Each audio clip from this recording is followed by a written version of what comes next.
дар тоҷикистон раиси маҷлиси миллии палатаи болоии парлумони ин кишвар тадриҷан аз нуфузу мақоме ки дар гузашта дошт маҳрум мешавад. дар давоми 25 соли истиқлолияти тоҷикистон Маҳмадсаид Убайдуллоев яке аз шахсиятҳои бонуфуз дар ҳукумати ин кишвар ба ҳисоб мерафт. пеш аз барканории Убайдуллоев аз вазифаи раиси шаҳри Душанбе як ҷараёни тадриҷии омодагӣ ба ин тасмим пушти сар шуд. таҳлилгари радиои озодӣ Брюс Панир мегӯяд, лаҳзаи барҷаставу ошкоро аз мақоми шаҳрдор маҳрум шудани Убайдуллоев рӯзи 12 январи имсол фаро расид, вақте дар маҷлиси вакилони халқи шаҳри Душанбе писари 29-солаи президент Эмомалӣ Раҳмон ба ҷои ӯ ба курсии мири пойтахти Тоҷикистон таъин шуд. Брюс Панир ношири ин матлаб мегӯяд, баъди беш аз 20 соли раҳбарияш президент дар талоши нав кардани симои ҳукумат мебошад. раҳмон баъди 20 сол як системаи худро бунёд кард, одамҳои худро ба вазифаҳо таъин кард. дар бархе вазифаҳо наздикони ӯ ҳастанд. ҳоло ӯ боз ҳам нирӯмандтар шудааст, чунки атрофиёнаш на танҳо тарафдорон, балки хешовандонаш ҳам мебошанд. Все чаще эти сторонники члены семьи тоже. Убайдуллоев наздики 20 сол дар мақоми раиси шаҳри Душанбе кор кардааст. вале то расидан ба рӯзи барканории ӯ чанд ҳодисаи дигаре буд ки зоҳиран заминаҳои онро фароҳам овард.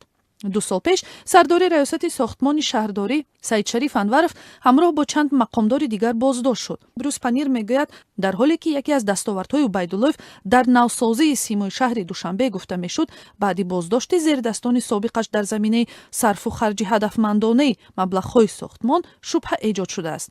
Анваров аз солҳои 2000 яке аз наздиктарин муттафиқони Убайдуллоев буд ва бархе ӯро дасти рости раиси шаҳр ҳам меномиданд.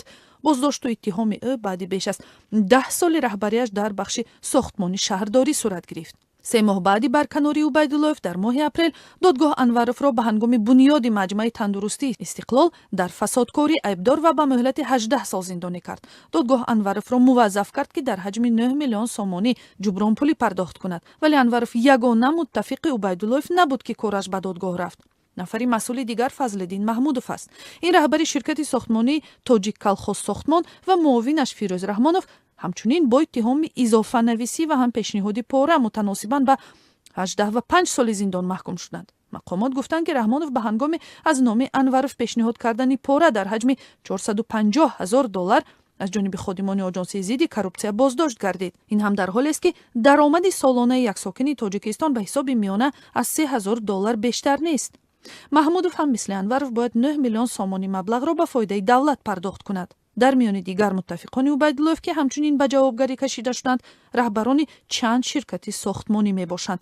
ин ҳама қазияҳо ба Убайдуллоев рабт мегиранд. таҳлилгари радиои озодӣ Брюс Панир мегӯяд, замони Убайдуллоев як шахси дахлнопазир буд. ҳатто президент Эмомалӣ Раҳмон ҳам дар муносибат бо эҳтиёт мекард, вале ҳоло Убайдуллоев зоҳиран аз пуштибонӣ маҳрум шуда, шумори онҳое ки омодаанд барояш кӯмак кунанд чандон зиёд нестанд.